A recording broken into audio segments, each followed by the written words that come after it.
Dito, pasyalan natin yung Love Lake dito sa may Dubai. Ayan. Makikita natin dito yung mga ibon. Napakaraming ibon. Ito yung tinatawag nilang flamingo. Ayan, i-zoom natin. Ayan sila. Ayan, dyan lang sila tumatambay sa mga lake na to. Tinawag na Love Lake. Magandang pasyalan to dito sa may Alcondra. Yan yung Love Lake.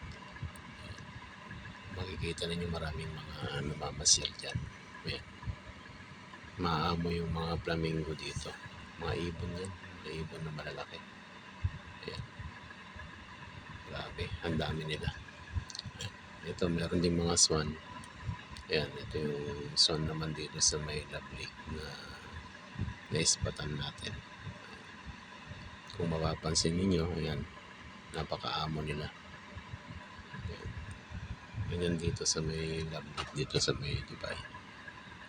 Sa may Alcondra.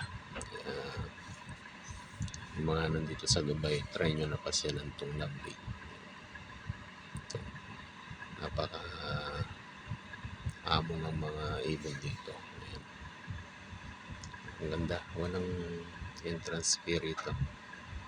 Ayan, kung makikita ninyo, yung mga punong kahoy. Talagang napakagandang pasyalan ito. Lalo pagka yung taglamig. Diyan, may mga nag-overnight din dyan. Ayan.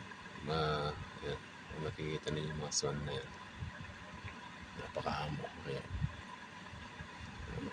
Hindi rin yan inuuli ng iba. Kung sa Pilipinas yan, baka wala na yan. Baka binaril na yan. Binaril na yung mga ibon na yan. Alam mo naman sa Pilipinas, diba? Try nyo na pasyalan itong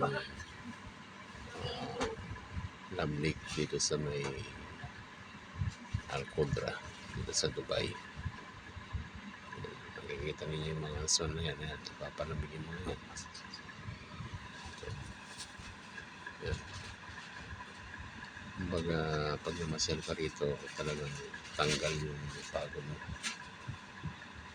Tatanggal yung stress. Kaya, ayan, inaanyaya ko kayo dito sa Love Lake.